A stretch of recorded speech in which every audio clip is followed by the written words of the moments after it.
सुप्रभात प्यारे बच्चों। हिंदी की कक्षा में आप सभी का हार्दिक स्वागत है। बच्चों, पिछली कक्षा में हमने आपको पत्र लेखन के विषय में बताया था कि पत्र लेखन क्या है, इसका शाब्दिक अर्थ क्या है, किस माध्यम से इसे पुराने समय में भेजा जाता था, कैसे अपने भावों की अभिव्यक्ति की जाती थी लिखित रूप में, और संदेशवाहक द्वारा कैसे पत्र पहुंचाए जाते थे। पत्र लेखन की क्या विशेषताएं हैं? सरल होना चाहिए, स्पष्ट होना चाहिए, मौलिक होना चाहिए, संक्षिप्त होना चाहिए और विषय से संबंधित होना चाहिए। साथ ही साथ हमने आपको पत्रों के प्रकार पर भी हमने आपको जानकारी दी कि पत्र जो हैं औपचारिक भी होते हैं, अनौपचारिक भी होते हैं।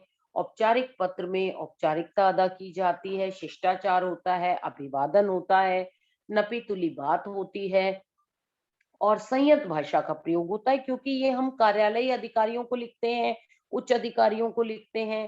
ठीक है। और अनौपचारिक पत्र जो हैं बच्चों हमारे, इनमें हमारे जो रिश्तेदारों को पत्र लिखते हैं, सगे संबंधियों को, व्यक्तिगत पत्र जो होते हैं, जो निजी पत्र होते हैं, वो होते हैं। ठीक है। तो इनमें कोई भी औपचारिकता अदा नहीं की जाती, इसीलिए ये अनौपचारिक यानी इनफॉर्मल लेटर कहलाते हैं। तो आज बच्चों हम आपको जानकारी देंगे पत्रों के अंग के बारे में और पत्र के प्रारूप के बारे में। बच्चों, अगर मैं प्रारूप की बात करूं तो यहाँ देखिए, आपको एक प्रारूप मैंने दिखाया है छोटा सा, कि अगर हम अनौपचारिक पत्र लिख रहे हैं तो सर्वप्रथम हमें अपना पता लिखना होता है। ठीक है। जब हम अपने पते की बात करते हैं तो हमारा जो पता है वो यदि हमें प्रश्न में दिया गया हो, अब यहाँ प्रश्न में हमें हमारा पता नहीं दिया गया, देखिए यहाँ दिया गया है कि छोटे भाई को अध्ययनशील होने की सलाह देते हुए पत्र लिखिए। ठीक है। तो इसमें हमारा पता तो नहीं दिया गया, तो हम जहां पर हमारा पता ना दिया गया हो वहां हम सदैव क्या लिखते हैं? हम अपना पता लिखते हैं परीक्षा भवन। ठीक है बच्चों। अब परीक्षा भवन दिल्ली, ये हमारा पता हो गया। यदि गिवन है, दिया गया है, तो हम जो दिया गया है वो लिखेंगे। तत्पश्चात हमें एक पंक्ति छोड़नी है। पंक्ति जो हम छोड़ रहे हैं ये सिर्फ हम अनौपचारिक पत्र में ही छोड़ रहे हैं, दिनांक से पूर्व और दिनांक के पश्चात। ठीक है बच्चों। तो यहाँ पर देखिए, दिनांक हमने लिखी, उससे पूर्व एक पंक्ति छोड़ी है, उसके पश्चात एक पंक्ति छोड़ी है, और बीच में हमने दिनांक जहां लिखी है वहां हमने हिंदी में दिनांक लिखी है। आप भी जैसे आज है 15 जनवरी, ठीक है, 2022, तो आप ऐसे डालेंगे। अब जनवरी जो है वो आप हिंदी में लिखेंगे, जैन नहीं लिखेंगे। कई लोग दिसंबर और ये सब जो है ये अंग्रेजी में लिख देते हैं, तो प्लीज अंग्रेजी का यहाँ पर आप प्रयोग ना करें, इससे आपके अंक जो हैं वो माइनस में चले जाते हैं। तो आप हिंदी में ही लिखें। और इसके बाद आपका आ जाता है सैल्यूटेशन यानी संबोधन। तो आप छोटे को पत्र लिख रहे हैं, बड़े को लिख रहे हैं, उसके हिसाब से यहाँ पर जैसे भाई को लिख रहे हैं तो छोटा है तो प्रिय भाई, उसको आप, छोटा है तो आप शुभाशीष भी कह सकते हैं, सास्नेह भी कह सकते हैं। ठीक है। उसके बाद आपकी बॉडी जो है वो 3 में जाती है। पहला और आखिरी जो आपका पैराग्राफ होता है उसमें वो सदैव अनौपचारिक में सेम ही रहता है, समान ही रहता है। पहले वाले में आप सदैव लिखते हैं कि हम सब यहाँ कुशल पूर्वक हैं, आपकी कुशलता ईश्वर से सदा शुभ व नेक चाहते हैं। अंत वाले में लिखते हैं कि मेरी तरफ से घर में सभी बड़ों को प्रणाम व छोटों को ढेर सारा प्यार, आपके पत्र के उत्तर के इंतजार में। अब जो भी आपका जिसको लिख रहे हैं उसी के अनुसार आप वहां पर अपना संबंध बताकर आप उसको क ख ग करके समाप्त कर देंगे, जैसे यहाँ पर किया गया है। भाई को लिख रहे थे तो अंत में लिखा गया है तुम्हारी बहन क ख ग। तो ये है प्रारूप। अब इस प्रारूप के अलावा मैं आपको बता दूं कि ये जो तालिका है, इस तालिका को बड़े ध्यान से देखिए और इसे याद कर लीजिए। आप अनौपचारिक पत्र के लिए, मैं आपको औपचारिक के लिए भी बता दूंगी कि अनौपचारिक पत्र में जैसे यहाँ पर दे रखा है। अब निजी पत्र जो हैं उनके लिए यदि हम मित्र को पत्र लिख रहे हैं तो हम क्या लिखेंगे? हम लिखेंगे मित्रवर या प्रिय मित्र या बंधुवर या उसका नाम। ठीक है। जैसे यहाँ पर देखिए, हमने परीक्षा भवन और दिनांक के बाद लिखा ना प्रिय भाई, तो सास्नेह, तो यहाँ पर हम लिखेंगे प्रिय मित्र या मित्रवर या प्रिय बंधुवर या बंधुवर या प्रिय आकाश। अगर हमें नाम बता रखा है तो हम उसका नाम भी लिख लेंगे।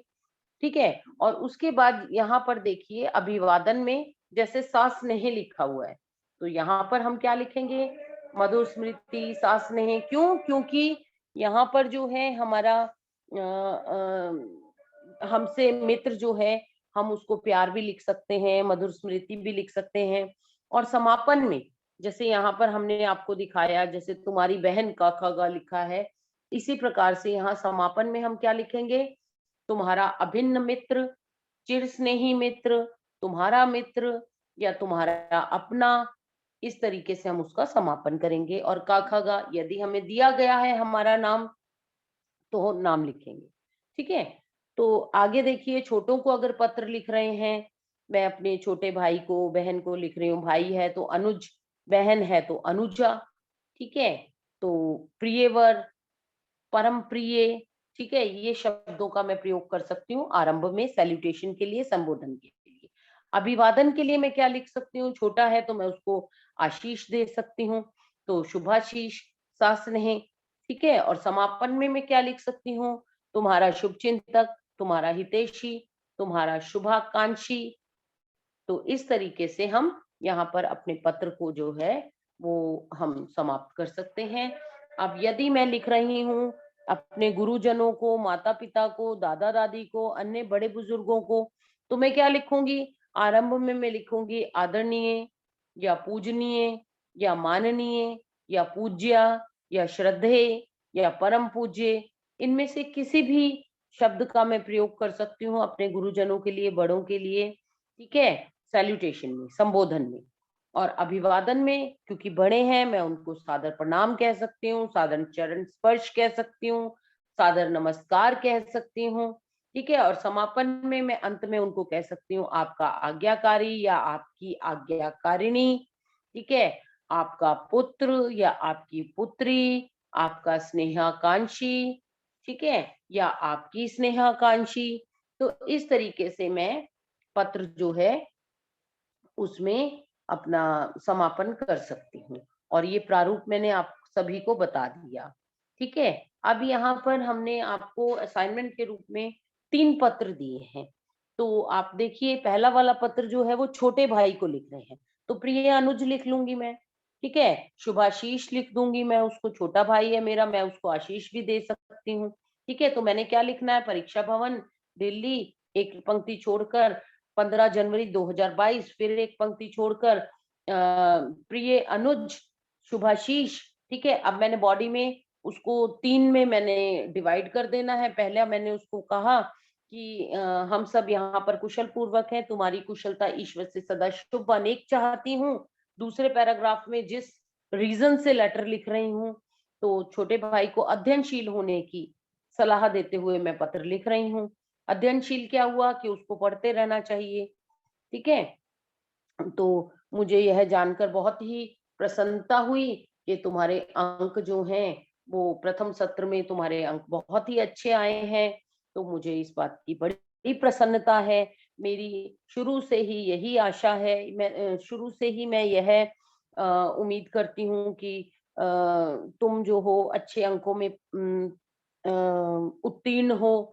तो इसके लिए अध्ययनशील होना बहुत आवश्यक है। आप पुस्तकालय जाइए, वहां से अच्छी अच्छी पुस्तकें देखिए, उनका अध्ययन कीजिए, अपनी अपने ज्ञान में वृद्धि कीजिए, जिससे आपके ज्ञान में वृद्धि होने से आप जो है बहुत अच्छी अपने लेखन कौशल को बहुत सुधार पाएंगे। ठीक है। तो इस तरीके से मैंने उसको मोटिवेट किया, उसको मैं शाबाशी भी दी। तो और अंत में मैंने उसको क्या लिखूंगी मैं, कि भाई मेरी तरफ से घर में सभी बड़ों को प्रणाम व छोटों को ढेर सारा प्यार। अब मैंने छोटे भाई को पत्र लिखा है, तो मैं क्या लिखूंगी, तुम्हारी अनुज था ये मेरा, तो मैं इसकी अग्रजा हूँ, बड़ी हूँ इससे, तो तुम्हारी अग्रजा का ख ग। ठीक है। तो यहाँ पत्र समाप्त हो गया। तो ये एक मैंने उदाहरण आपको बताया।